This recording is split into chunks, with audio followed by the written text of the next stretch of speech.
Everyone for joining us. I am going to go through just a couple of housekeeping things to start off. You all should know me because we all have, this is VAWA and SASP grants that are currently funded. But again, Mariah, I'm the program manager for VAWA and SASP. A couple of things, this will be recorded. So if you want to go back and watch it, or if you have coworkers that are involved in the grants that weren't able to make it today, it will be recorded and put on our website. I'm hoping by Friday. So if you give us a few days, and then you'll be able to access that, the recording, as well as this PowerPoint, the slides. As far as questions, so if everyone could remain muted. And then if you have a question, put it in the chat box. It's not a super long training, and so we're not going to stop and answer questions as they come in. We will make sure at the very end, you can put them in as you have them. And then at the very end, we will make sure that we answer all of the questions before the training ends. But we're not going to stop and answer them during the training part. I have two screens up, so if I happen to look over here instead of right at the camera, I'm probably just trying to navigate both of my screens and all my windows open. So I'm not trying to be rude, but I just want you to be aware there are two screens that I'll be looking at for the information that I'm going to present today. I will run you through everything regarding this extension is found on our website. So shortly after we get through some of this housekeeping, I will click on the link to the website and show you how you can access everything, because that will be a really good place if you're trying to find a form letter or a recording or whatever. It's all going to be on our website. And then the last thing I just want to ask is, I have not done an extension before. This is new to me, and I'm trying to make this as painless for you guys, especially, as I can. But I will say I probably did not think of everything. And so as questions come in, or as we're trying to get these extensions online and moving forward by January 1, I just ask that you give me some grace, and also the same with all of you, right? Because this is kind of new for all of us. So we're going to figure it out, and we will all just give each other grace. And if there's questions, please ask. Especially if it's something I just haven't thought of, because I can't think of everything and all the different nuances. So we will get through it. All right. I think that's all. So I will just go ahead and go in. I'm going to do the website first. So I'm just going to click on it.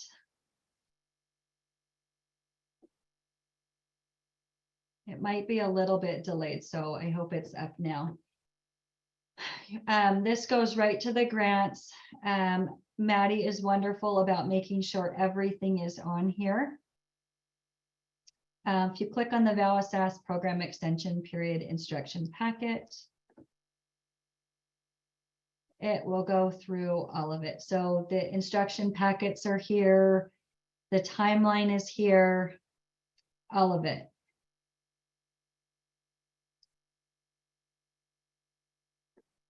Okay, so this is a really good resource. Make sure that you come here or ask me if you have any questions about how to find anything. So the outline for this training, it is scheduled for 2 hours, but it will not take 2 hours unless there are a lot of questions. But I have it scheduled, but we probably will be more like 1 hour. We will talk about the timeline, the deadlines. We'll go into some more informational things about the extension. And then we'll go into the submission packet. This is the actual things that you will submit. And then we'll leave time at the end for questions and answers.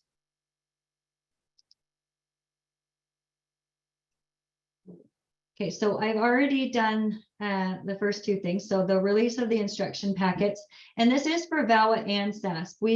We decided we were going to combine this training because most, I'd say 95% of it is relevant and applicable to both grants. I will make sure to point out the parts that are not, but for the most part, instead of having, some subgrantees sit through two, it just makes more sense to go through it together and point out the differences. So the instruction packets, those are separate. So make sure that you're reading both for your grant, if it's VAWA or SASP or both. That was released on the 3rd. Today's the training webinar. Questions and technical support, that will open today. And we'll go through how to submit those questions. And then that ends the Friday before the submission packet is due. Just so we make sure that we have everything answered and you have all that. So that ends on November 25th. And then the most important is you need to submit the extension paperwork or packet no later than December 1st by 4 p.m. That is an absolute deadline. That's when we've given as much time as possible to get that in so that we can finish out the rest of it and start these on time. We will review and approve all of the revisions for all of December. And then the grant extension period will begin on January 1st. In the meantime, this is going to be, the reason this is, I should back up. The reason, and you all should know this, but the reason we are doing the extension is because we are moving the grants to a fiscal year, which is July 1st to June 30th. Previously, we've been on a calendar year, but we did kind of we kind of pulled everyone that we could. We asked for feedback, and we didn't get any negative responses about moving to the fiscal year. So I believe that it is a very positive thing, both for us and for subgrantees, but there will be a few parts to try and gather information to get us back on track. So we'll have to do a 2022 closeout. That will happen as normal, and we'll go through, that's in the information section, but we'll go through what all those closeout documents are and the deadlines of when those are needed, but that will be throughout January. The same time, we'll be initiating all of the extensions in the GMS. So two things will be going on at the same time. And then the final executed extension contracts, even though the period begins January 1, and you guys will know your award amounts, there's always a few things that kind of happen throughout that month to make sure that they're all executed and initiated appropriately in GMS. So that'll happen throughout January.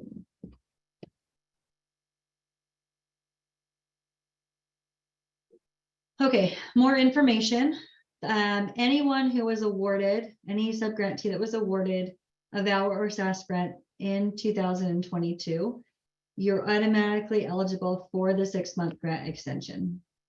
You do need to meet the requirements and the deadlines that are outlined in the instruction packets and during this training, but you're all automatically eligible for that extension. The term of the extension award will be January 1st through June 30th of 2023. As far as the availability of funds, now this one is kind of where it's pretty cut and dry. So as you're aware, funds are really tight. That is for VOCA especially, and going down. That's not any different for VAWA and SASP. So we don't have a lot of excess funds. We will not be giving out like one-time funding increases or anything like that during this extension. It will be very cut and dry. You get 1/2 of your 2022 award amount. So you can take up to that amount, and that's really it. We cannot go over. We cannot do amendments to give increases. That is the absolute what your award will be. And then the extension submission deadline again is Thursday, December 1st by 4 p.m. Okay. As far as this, I think everyone should be familiar with this process by now. We did this question and technical support process with our last VAWA and SASP RFP. The most recent one that VOCA did, they did the same process. So it should be pretty familiar. I'm hoping that you guys like it. It's just a way that we at UVC are transparent and we're equal to everyone. And I think it's good. Like if you have a question out there that you might, oh, that's a good question, that everyone should have that information. So instead of just emails out, especially during this extension period that is very new to me, and I'm forgetting some things probably, if that question is asked and it's on the public Q&A form for everyone to see, then that information gets out equally to everyone. So that Q&A submission form, that is, the link is in this PowerPoint and it's also in your instruction packet. So it will take you to a Google form where you can just write your, put down your answer and submit it. Then if you want to view the answers to it, it will be on the second link there, the public Q&A form. All of them will be laid out. I will designate if it's VAWA, SASP, or both, hopefully to make that a little bit easier for everyone. But please try to use that submission form for your questions and try not to email me, because I will have to redirect you to the form just so that it's fair to everyone. And then if you experience technical difficulties with the GMS, I can't imagine that that would happen, but if it does, please just email me. We don't have like someone specific that's our technical support, but hopefully I should be able to answer or help you with those or get to the right person that can help us. As you are probably all aware, we are undergoing huge changes and updates to our GMS right now. We're actually locked out of the GMS this entire week and possibly even longer while they do these upgrades, and then testing to make sure it's all the way it's supposed to work, the way it's supposed to work.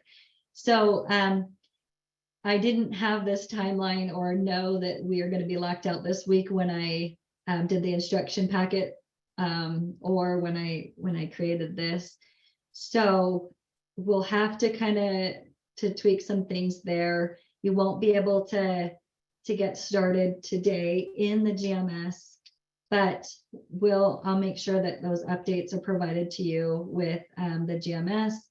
And just let me know, email me if there's any difficulties once the system opens back up. Okay, so in case you guys haven't kind of caught on to what we're doing, VOCA, VAWA, SASP, we've heard feedback from a lot of programs and subgrantees that the wish for, or the hope to really be consistent where we can along grants with VOCA, VAWA, and SASP.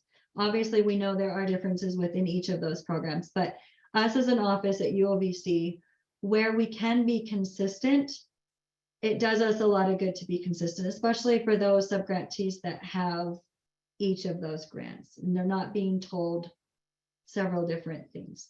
So we've really been trying to align some of our policies and procedures in that way.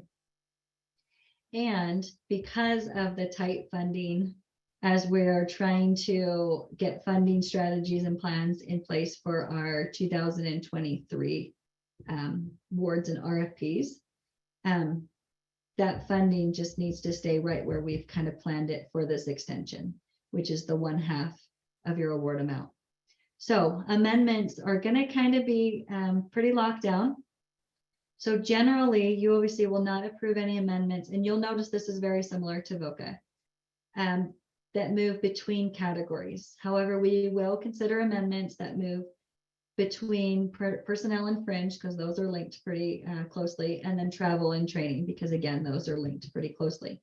So we will consider, if you submit an amendment, to move between those two couples, but generally not between any other categories. Keep in mind, I think this was a change we did at least a year ago. We do allow you to move funding within the category.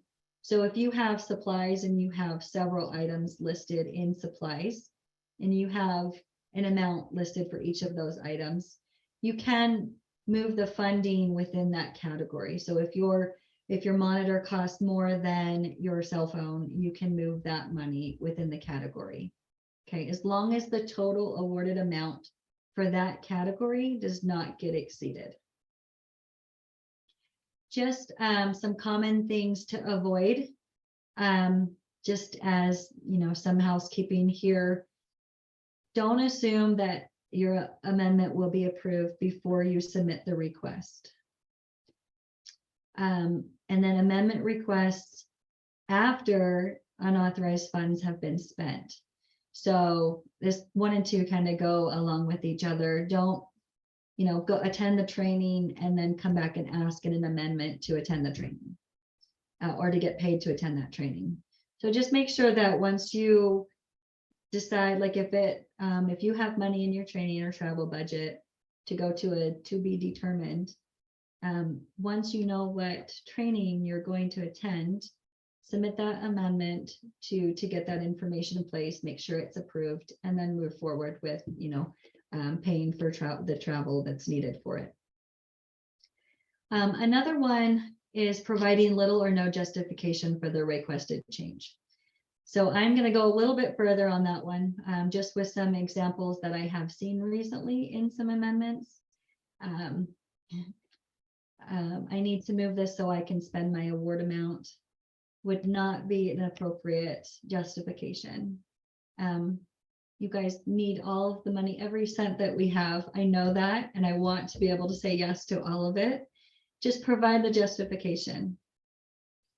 And then try to limit amendments to 1 per quarter.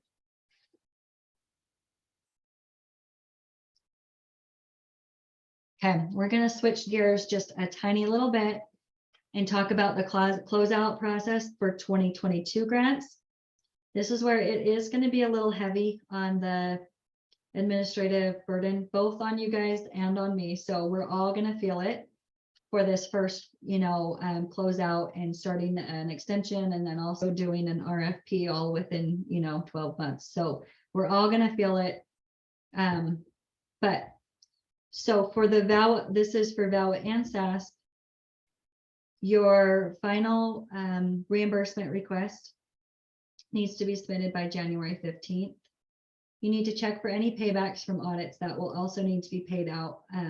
I would recommend, and I usually will send an email and let you know on the final billing if there's a payback, because it's much easier to adjust for it in the reimbursement request than it is to send a check after the program closes. It gets really kind of sticky there. So let's just make sure before we submit our final financial status report that your payback, if you have one from an audit, is also included and adjusted in there. You also need to make sure that your match, this is for VAWA only, and only for those agencies that have a match requirement. Make sure that your match is met, and that's that 25% requirement for the amount that has been spent. That's all going to be due by January 15th. And then by the end of January, there's a few things that have to be, make sure that you have submitted. And there's things that you can, you know, do throughout that period of January to make it a little easier on yourselves. We'll have to have a deobligation form filled out and signed for any unused funds. Your final quarterly progress reports, those are in the GMS, so we'll have to make sure that all 4 of those are submitted. And then the governing board reports, you all should have received an email from me within the last month or 2, just reminding you that you have to have two governing board reports, and those can be uploaded into the files section of your grant on GMS. If you cannot find where to upload them, or you have any trouble with that, if you email me, I will make sure that those get in there as well. And then our annual must-be report. So that will be your full 2022 report as usual. I send out the instructions with the blank template in December, and then those are due And that one, I don't have a lot of wiggle room on it at all because they have to be submitted to the Muskie School by January 30th.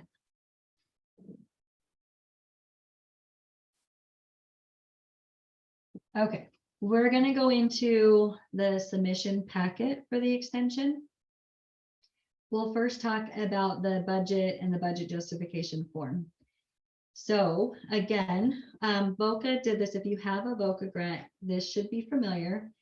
They created a new amendment ledger for the, well, it was the revisions ledger, I think is what it was called for VOCA when you were going through your second year revisions.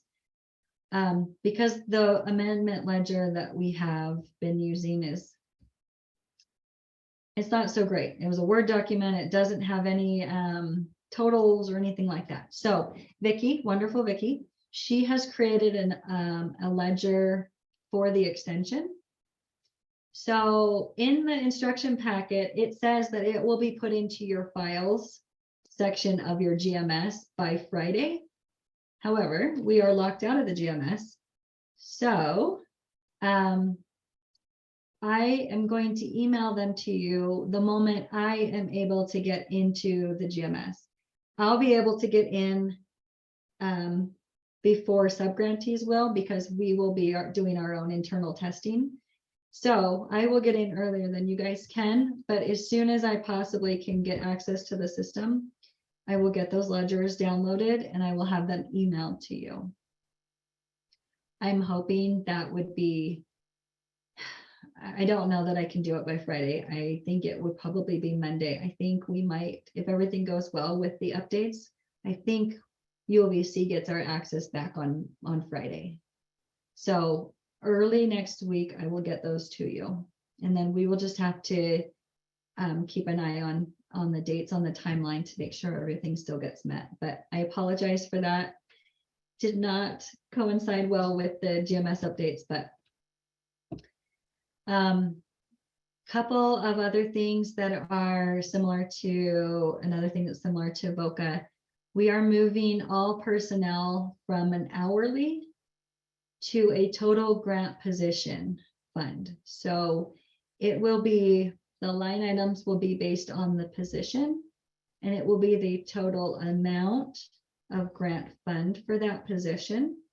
This is going to help cut down quite a bit on amendments and changing of personnel names and things like that. Or a lot of people have raises and other things that happen during the grants. So this will just be a total grant fund or salary position and not hourly. So you don't have to have multiple lines per person. So a little bit more will come on that when Vicki does training on the ledger. So I'm going to kind of just move on, but know that there's definitely more that will train you on that for those individuals that aren't familiar with that process. A lot of VOCA may already be familiar with that. We are not going to allow rollover of any of your funding from year 2 to the extension period. So that deobligation form that I talked about, that will need to be filled out if you do not spend out your total year 2 award. That cannot be rolled over to the extension. And then the match requirement is still going to be in effect during the extension period. So you'll be given 1/2 of your 2022 award amount. So you will have to match the 25% on that amount of that award. That again is a VAWA only thing. SASP does not have a match requirement. And then only for the programs on VAWA that have a match requirement. 501c3 and tribes do not have a match requirement. Okay. I am going to stop sharing my screen right now, and I'm going to have Vicki train on the new extension ledger. Thank you, Mariah. Let's see, where did my share screen go? Okay. So this shouldn't look too different than your budget ledger, but a few kind of changes that I want to point out. So if you have seen the revision ledger, a lot of this is similar, but you should have up here that it is an extension. This is just a demo one, so none of these numbers are real or anything like that. But you'll have on the first page, you will have what your original year, that second year essentially budget is. So you can reference back to this. If there is something that is not pulling correctly, you reach out to Mariah and we can make sure that we can fix that on that end. So you'll notice here the hours, you still have hourly and salary here. And you also should have all of everything that's in your current budget. Then what you're going to want to do, so that's just for reference, and that page will be completely locked. So there won't be anything that you can change on that page. But if you come to your extension ledger, this is where you can make your edits. In here, you'll have, up here is your total amendment budget detail. So this does have those totalings like the other one didn't, our previous amendment one. You'll notice here, I put in numbers. So I, added in the amount that would be the award for 1.5 years, right, essentially. So we're adding that 6 months. This is where you'll see that federal difference. So this is how much your grant is increasing by on a federal dollar amounts, how much your match is increasing in kind and cash. So that way you can see if it's correctly, really is truly like that half of your grant and everything like that. In here under your, this is kind of where you put in that justification for any of the changes that you're making to your grant. This is where you would outline maybe if it doesn't quite exactly add up to once you've figured out your 6 months, that maybe it's not an exact to the dollar amount of half of their salary. You can put an explanation of why, or maybe your fringe costs have changed, and you can put those explanations in the fringe. You want to make sure that this isn't left blank if you've changed anything. And then on the action column, this is where you're kind of deciding what you're doing. If you're going to keep it as is, you're going to revise it, or you need to remove that line. So that line doesn't even need to be in your budget anymore. Just know that you don't want to remove lines of something that you've spent this last, before the end of the fiscal year, the current fiscal year of December of 2022. So you want to make sure that you're not removing something that you have already spent. You'll notice if you have a keep as, it doesn't go yellow, it's just white. And Mariah, correct me if I'm wrong, but I think we're having everyone in this revision change their hourly to salary as part of it. Is that?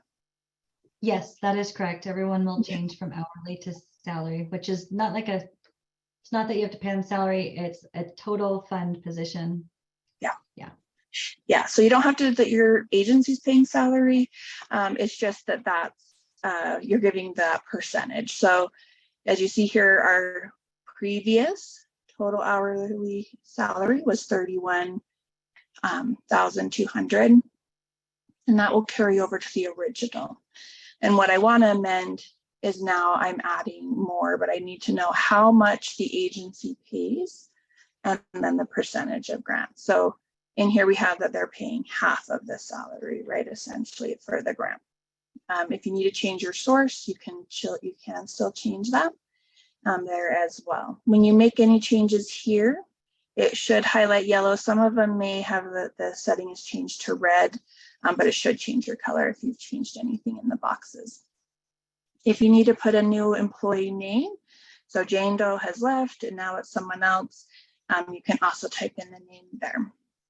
The other thing to know is that if you don't put in a total in this amended fringe or rendered, that it will put this as a 0. So for example, if scrolling too fast.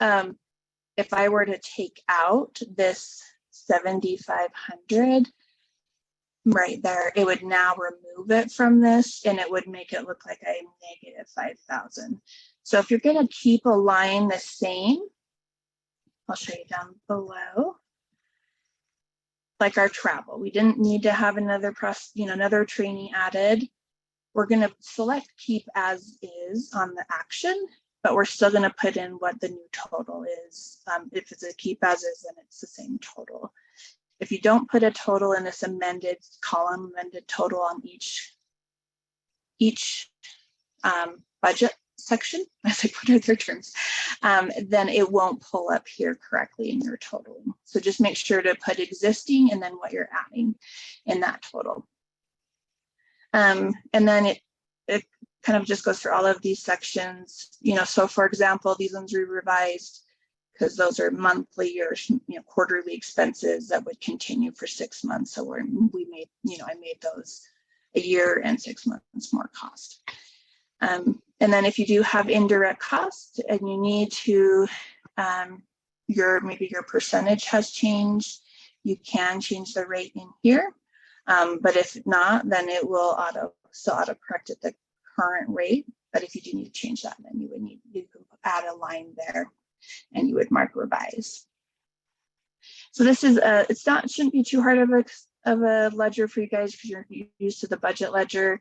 If you need to add a new person or position, like you shouldn't be adding positions obviously in this 6 months, but if there is a circumstance that you were going to be doing an amendment and the position's changing or something like that, obviously that's Mariah's approval and things like that, but that's where you would add. So if you have someone that it doesn't make sense that you're only changing the name, but you're now changing the position or something like that, and you need to add a completely new line, then that's where you would do on the new. And that will pull up to your total amendment as well. So anything in that new amended fringe will also pull up. And like I said, make sure that you put your justifications in every section that you are creating any revisions. And was there anything else that I am missing, Mariah? No, I think that's great. I really appreciate it, Vicki. Again, it's gonna be, I know for some people that haven't had to do it for VOCA, this might be something we can work together. So if you have questions about it, just let me know and we can kind of train on this some more, or but give it a shot, try it out. I should have mentioned this. Yeah, so Vicki said this is a 1.5 times your budget. So we do say a 6-month extension, but what it is, it's going on your 2022 grant on the GMS. So I will need to go in on my end and 1.5 times things. So that's why it's written this way on this ledger as 1.5 times. Yeah, and if you're having difficulty transitioning the position to that total position fund, just reach out as well. But really, it's just taking what you had in your hourly and then figuring out how much your agency is paying, and that should be what your percentage is. So yes, and then I should have mentioned, I know Vicki mentioned it, but we're not allowing new positions. So right, this is an extension. We're not changing, drastically changing our program. We're not drastically changing like what we're doing with our money. So I know obviously there are things like one-time supplies that you won't need again, those kind of things. I get that, but just know that we're not allowing new positions and new projects to happen during this extension. Yeah, so personnel and fringe, you probably shouldn't really need to use that new, but maybe if there is the same training that you asked for in your first year and they have it in that next 6 months period, and that would normally be something on your budget that can be in that new. When you do any travel, or you just need to put whether it's victim related travel, victim service related travel, or training travel. So that has that drop down. That is that updated ledger. And so hopefully that will be a little bit easier for you guys to use than the other amendment one. We will have a separate one, just specifically amendment, but this will be the extension ledger. Yes, thank you so much, Vicki. Yeah, this will be the extension ledger to get the extensions in the system. but then your budget ledger that you will submit reimbursement requests will look very similar to what you've been using. So great. I will share my screen again.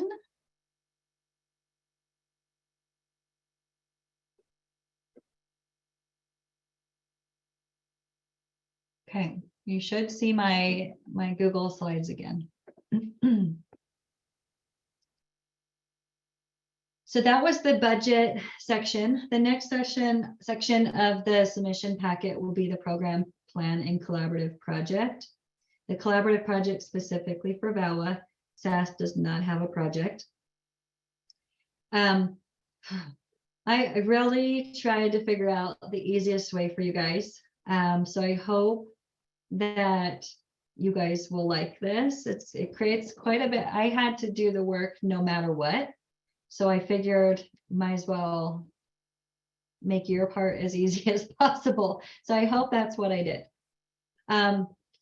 So you are expected to adhere to the current 2022 program plan that's currently approved, except for the number served for each objective. So again, what we're going to do is stick with that 1.5 times. I know that there may be some objectives in there that are just kind of strange, or they've already been fulfilled and you can't 1.5 times them. I get that, and we will work through those. But for the majority, as I was looking through these program plans that you guys have, over 90% of the time we can adjust to 1.5 times. So as the majority, I was trying to make this simple. So what we'll do is we will just 1.5 times each of your numbers of your objectives that are currently on your program plan. If you need to make changes to your program plan, and you would have to talk with me and we'll have to work that through separately. But generally, we're not going to allow that. It's just going to be an extension of what you're currently doing. So what we're going to do to make this easy on you guys is I've created a sample letter. The link is down here. I'm going to show you, but it'll also be on the website if you need to find it. And it's also in the instruction packet once it loads.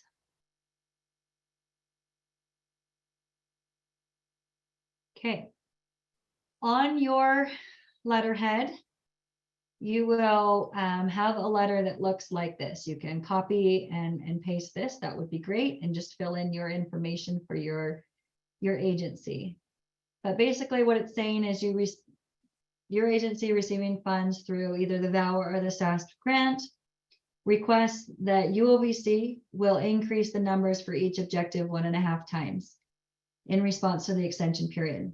So that is giving me permission to go in, and I will have to actually go and do all of your goals and objectives and 1.5 times what's currently there, so that you guys don't have to do it. I will do it because I have to do it anyway. So that's the first part of it. The second part is, in order to simplify and make it all part of your program plan, I'd like to add an objective to each of the plans referring victims to UOVC. And then the projected number that will be referred, you'll just enter that in, and I will enter that into your program plan. I know there are some agencies that do not do direct services that are receiving VAWA funds. Those I get, you can just enter 0, but the rest of the agencies should have a projected number for those 6 periods to enter. And then you just certify that there's no other changes to the program plan or the collaborative project. For VAWA, we are not going to change collaborative projects. If you can just continue to collaborate for 6 more months, I would encourage you to do that. If you're going to fulfill it or have fulfilled your project, say it was a training or whatnot in 2022, is there anything you can do that, like, follow up? Can you do post surveys from the training or things like that, that you can kind of continue your collaborative project? We are not going to allow you to change it or to add a new project for that time period. If there is nothing else that can be done on your collaborative project, then it'll just be, we're not gonna do new projects. So that one's a little bit wonky, but that's just how that's gonna go. Okay. The ULBC referrals, we've just talked about that. That is on the same letter. I'm not gonna go back into it, but if you remember the program plan, the second part of that letter talks about ULBC referrals. You'll enter that number in there on the same letter. The next part is the award letter and the certified assurances and grant conditions. Again, I wanted to try and make this as simple as possible for you guys. So I have another sample letter. So first, the award letters. I do have to send out award letters for the extension period. So those will be signed by Gary, our director, and they'll need to be signed by your authorized official. Those will come out after all the revisions are done and prior to activating the extension on the GMS. So you will get new award letters that will need to be signed. And then as far as certified assurances and grant conditions, I've just done another sample letter that you can copy and paste on your letterhead.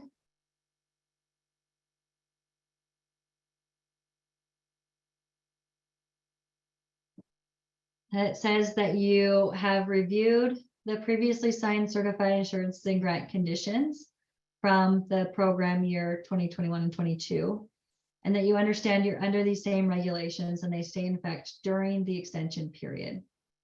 So that you will have signed by your authorized official.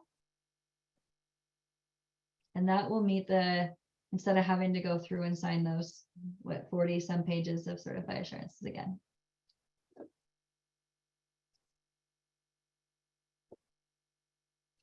Let me make sure I didn't see. Okay, perfect.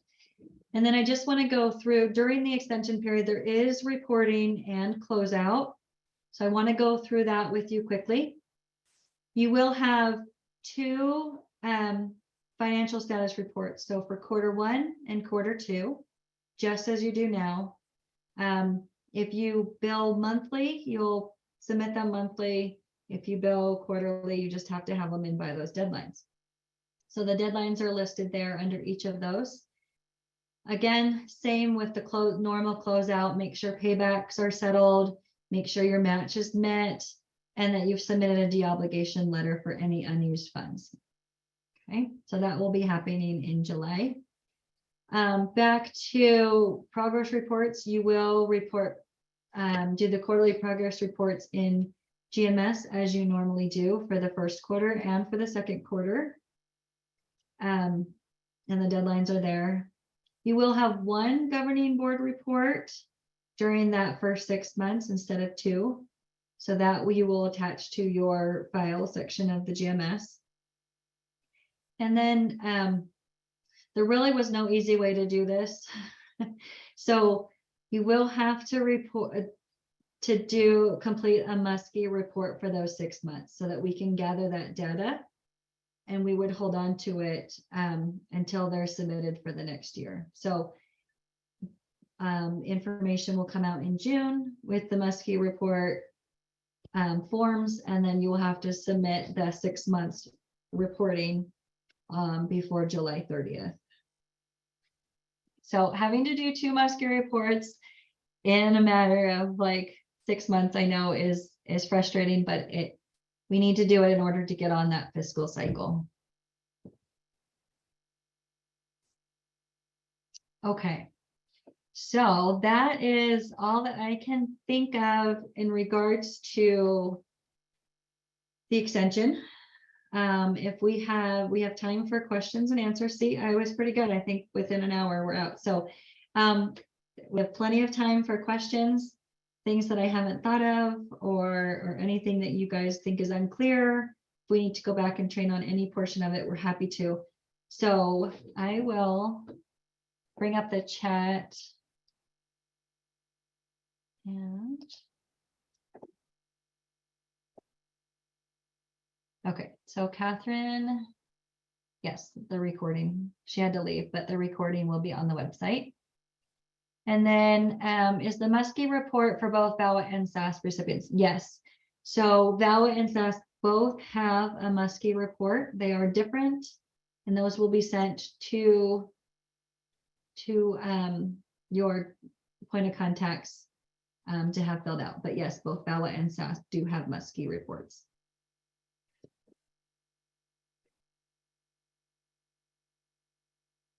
I don't see any other questions, but I'm going to wait a few minutes just if somebody's typing. So if other questions come in. Again, this isn't your only opportunity to ask questions. We have the public Q&A forms, so please use that with any questions that you have. Okay, we do have another. Okay, on adding UOVC referrals being added to the program plan, we have a VOCA victim coordinating who usually does the referrals to UOVC. I'm assuming we do not count them twice. So under VAWA, we would just report 0. That is correct. You do not count them twice. So if your victim advocate is reporting referrals on VOCA, the personnel that are funded by VAWA and or SASP should also be doing UOVC referrals. So those should not be the same person or personnel that are funded. So if the same person is funded by VOCA and VAWA, you do not count them twice, the referrals. But if it is a different personnel, you should be doing referrals to UOVC. So that personnel should have a number to report there. The only agencies that I can think of that would not be reporting or referring to UOVC would be the courts, because they do not do direct services. UCASA has a training grant and they do not have direct services. So those would be zeros, but all of the others do refer and work with victims. Hopefully in a long way, I answered that question. Will auditors still be conducting audits for the extension period, or will they wait until we get into the new fiscal year?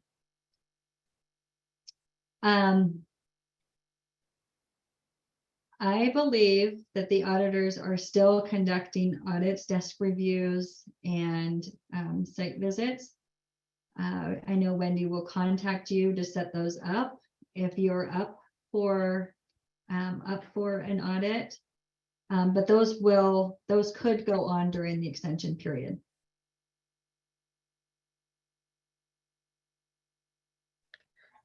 Quick question. Because audits will still be going on, if there is a bridge, because at least for me, and I don't know the others, but it's usually from April to June that they'll audit those billings. And then they would audit in the new fiscal year. Will there be a bridge? Because I know that you guys close all of the paperwork out, where there'll be a bridge, like if we need to fix anything, where there'll be a way to bridge that. Have you guys considered that? Yeah, let me take this to Wendy and just see. We had not talked about this. So I would assume there would be absolutely time to bridge that. If that's different, once I talk to Wendy, I'll make sure that information is out to you guys. Thank you. Mm-hmm. Are there any new reports needed when submitting billings? Nope, there are no new reports. So you do not have to submit any backup documentation when you submit for billing. I know some do. If you do, I have to audit it. If you don't, it just gets audited in Wendy's audit, desk review or site visit. So we actually encourage you not to submit anything except for your budget ledger. Your match documentation, you need to hold on to it and have it in case of being audited by Wendy or the auditors from UOVC. But unless your audit findings or you're on a high risk plan, those you would have to submit everything. But if you have not been told those things, then you do not have to submit your backup documentation. And Maddie is going to take all of these questions and add them to the question submission form. So I can be able to get you an answer from the auditors and put it on that Q&A form. And Tally, it looks like you came on video. So do you have something to add to what I said? No, I just thought you guys want to see my face, but We do. I just like, uh-oh, am I saying something wrong? I was can gonna go off look- video if you'd like me to. No, please stay. I was like, well, if I am saying anything wrong with regards I to think audits, you're doing she'll great. correct me. Sorry. No, you're good. Thank you for. Okay. Any other questions? This was like my nervous part because I'm like, oh, everything that I can't think of is going to come and I don't have answers.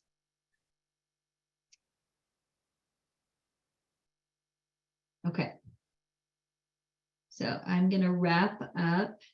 If somebody is still typing, that's okay. I will go back, but I'm going to wrap up.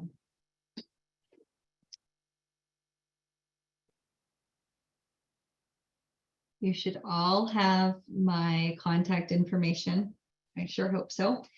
I will say that I do have an email listserv that goes out when I email all subgrantees information. So make sure that you have that updated. I really should have your grant point of contact. I should have a fiscal point of contact, and anyone else that you want me to or want to be on the emails that go out. Just make sure that information stays current. If somebody in your office should be and is not receiving emails and you keep forwarding them on for them, make sure that they send an email so that I can add them to my email list so that we have the contacts correct.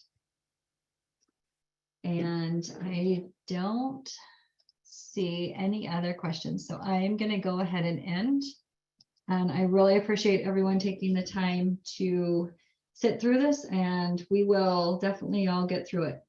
So thank you.